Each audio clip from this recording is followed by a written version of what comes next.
You must understand Tamil not just a language, it is an entity, it is a civilization, it is an identity beyond language.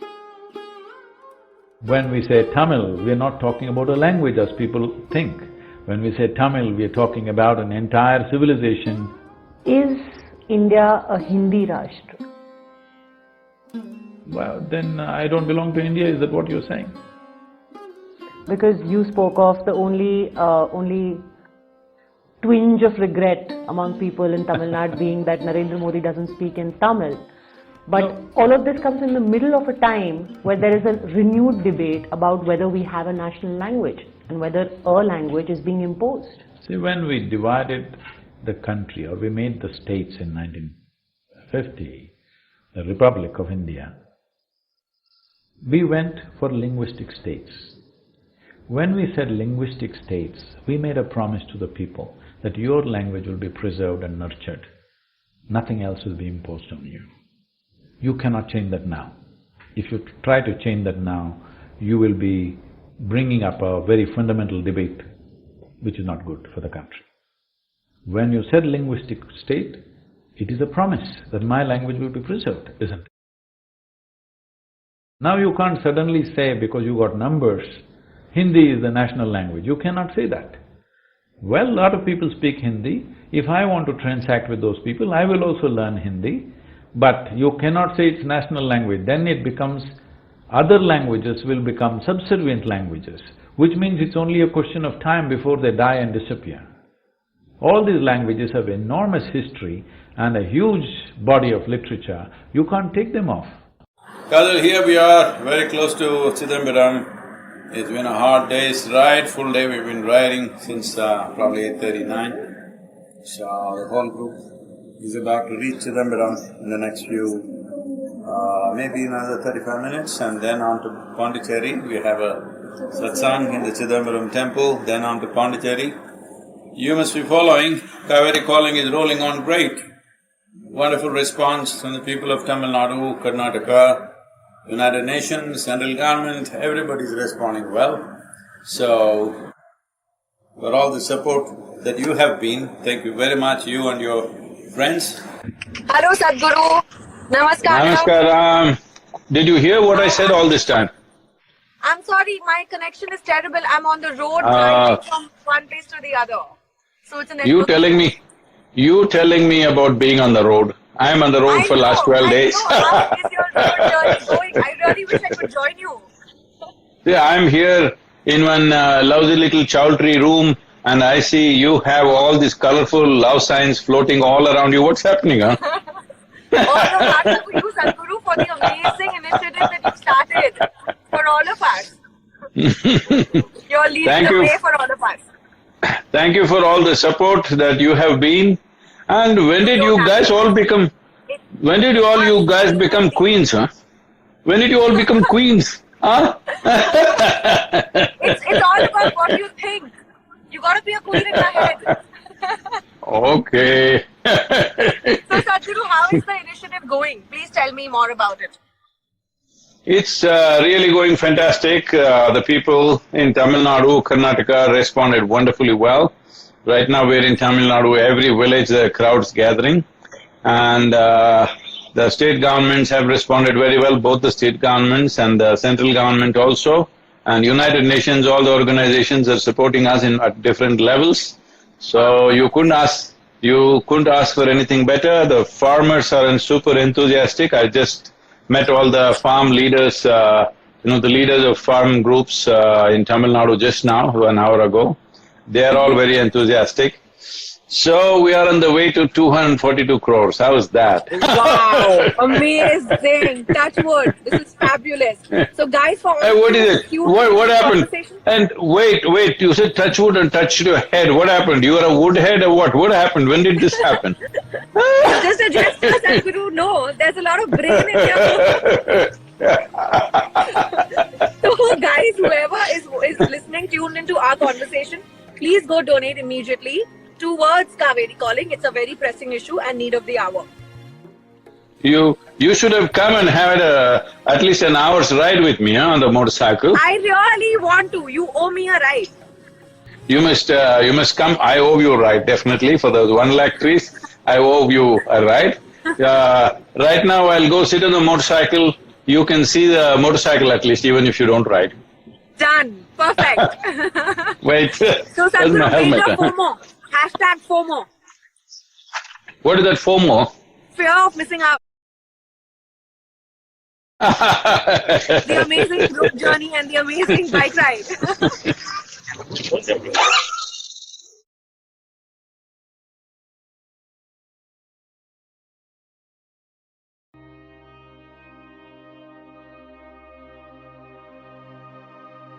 Okay, here we are, Vinayak Chaturthi. Glad we're not missing out on anything. Here we are in Tennessee, but it's Vinayak Chaturthi, so we're making nice karbu. Way back when we were kids, it was part of the family ritual that only on this day all the male members of the family would get into the kitchen and do this karbu. I'm not doing a great job on the design part of it, but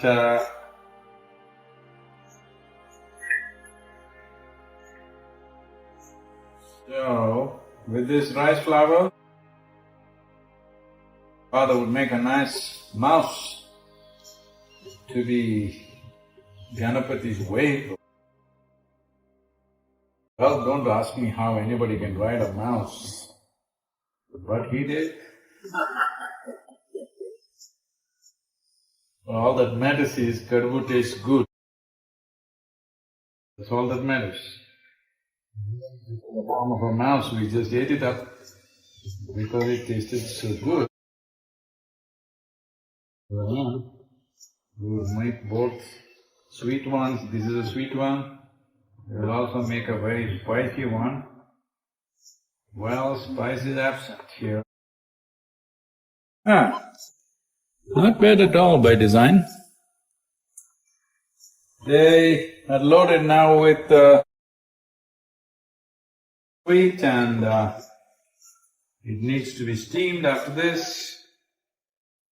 So inside is jaggery. Jaggery means the kind of a farm sugar, that is, it's not gone to the factory process, but it's out of sugar cane. We can also do this out of palm sugar, but this is sugarcane jaggery and rice flour. And of course, a little ingenuity is on. And eat it here. This needs to be steamed, don't eat it up as it is. Needs to be steamed and moved after that.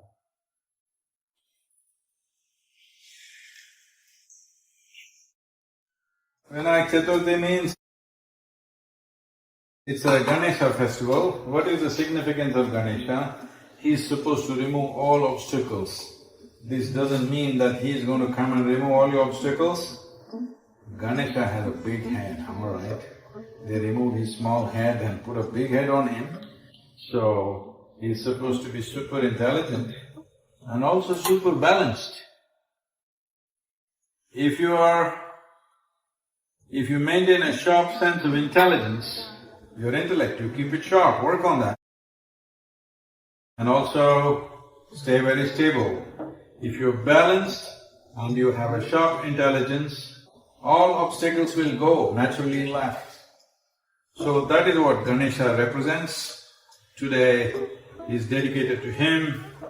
Well, he also likes food, he has a big stomach. I don't have anything to match that. I can't match him in the stomach business. But if you have a sharp intelligence and a balanced intelligence, then there are no obstacles in your life. Every obstacle is a possibility. Right now, virus times, pandemic, well, it has disrupted our life, but it need not destroy our lives. If we use our intelligence and maintain a balance, we will see that this pandemic situation will become a great opportunity. Many problems, but today is Ganesha festival.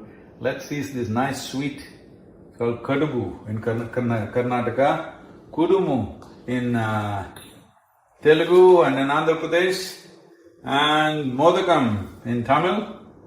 But once you eat it, you would not mind having a big stomach department. That's how it tastes.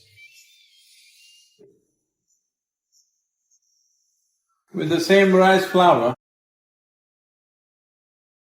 we also made a Ganapati. Here it is. How cute is he? Because it's raining outside, not able to go out and do anything, so eating.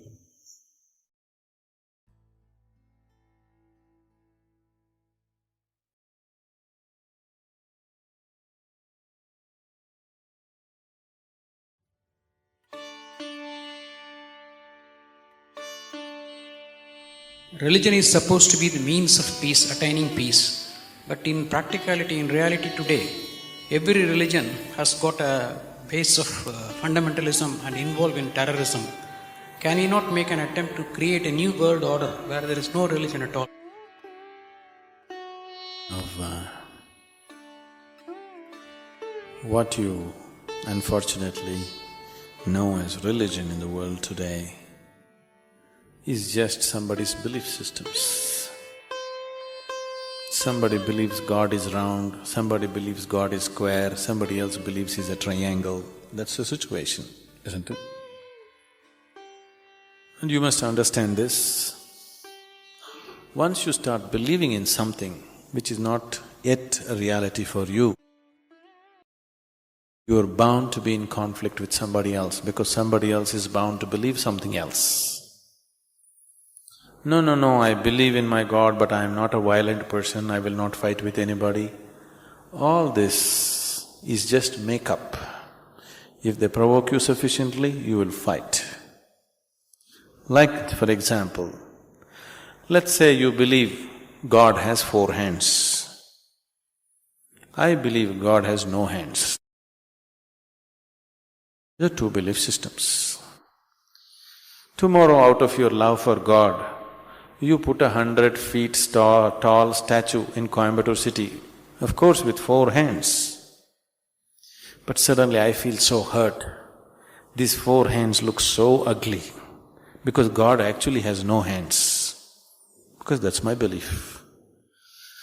So tonight I will go to that statue, I don't intend to cause any damage to your God, just to make him the way he really is, without hands. So I just cut off the 4 hands. Tomorrow what will happen to you? You want to cut off my hands, isn't it? Simply because you believe one thing, I believe something else. As long as people believe in something, conflict is inevitable. Because you may say, no, we are all brothers, we are all one, everything is okay with us. All this bye-bye stuff, when we really have to come to a point, when I believe what I believe is right, I will try to manifest it. I will try to make it a common thing everywhere, isn't it? Yes? Once I believe what I believe is the truth, naturally I will try to impose it on other people. I don't call it imposition, I call it saving you from ignorance. Yes or no? Once I firmly believe that this is the way God is, I will try to put it on to you, just to save you, not to hurt you. But you will get hurt, because any imposition hurts. When you resist, I will use other methods to put it into you, whatever those methods are. Sword has been used, money has been used, every kind of inducement has been used, isn't it? Simply because I believe one thing, you believe another. Religion is not about belief system. All religions started as a method to turn inward. But it's an inward step. An inward step can be taken only by an individual, isn't it so? It's a very intimate thing, something very, very concerned with only with you, nothing else to do with anybody else. But when people try to organize this inward step, naturally it gets distorted. Now we want to do our religion on the street. Religion cannot be done on the street, it can only be done within you. If you become truly religious, you must be beyond any kind of conflict, isn't it? Both within and outside. That is the whole crux of the religion, isn't it? But today religion means conflict. If you utter the word religion, you're talking generally in terms of conflict that is happening in the world, isn't it? This is because you have reduced an inward step into your set of beliefs. Because if you have to take an inward step, you have to transform yourself. If you have to believe something, you don't have to transform yourself. You can do whatever nonsense you want and still believe God is up in the heaven, isn't it? Yes? The crudest people, the cruelest people on the planet have always been talking about God, isn't it so? Yes or no? All the warmongers in the world have been talking about God, isn't it so? And God has been helping them. See, the moment you believe something, you have a new kind of confidence. It's the biggest problem. When idiots become very confident, the world is in danger. An intelligent person is constantly hesitating with life. With every step he wonders whether what he is doing is okay or not. But a fool has absolute confidence. And when his stupidity gets stamped by God, that's it. No looking back. Just can go on doing the most idiotic things without any problem about it. The very nature of your intelligence is such that if you do something stupid today, tonight your intelligence will bother you, why did I do this? Isn't it so? But if you get God's stamp on your stupidity, you don't have to turn back and see. You can do grossest things on the planet and not bother about it, feel very proud that you're anyway going to go to heaven because you did all this nonsense. There is no experiential dimension, you're just believing something. Once you believe something, your belief and somebody else's belief are bound to clash somewhere. The conflict in the world is not between good and evil, please see this. Though people always claim it is so, it is not true. It is always one man's belief versus another man's belief. So religion has become a problem because we have reduced it into just a set of beliefs. If it was experientially true that you really felt God, then could there be conflict? There is no such possibility, isn't it? But because you're growing from a belief system, you're not willing to make the effort of going beyond what you have gathered from others and looking at life by yourself. That is why there is conflict. If you do not know, there will be no conflict. If you know, there will be no conflict at all. But when you pretend to know, there is bound to be conflict.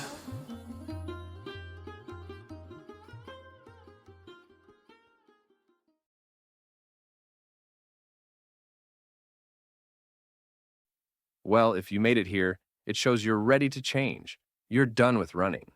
This kind of attention is rare, it's precious. Drop your city in the comments, and if you'd like, share this with someone who's also thirsty for clarity. Thank you, Big Hug, and see you soon.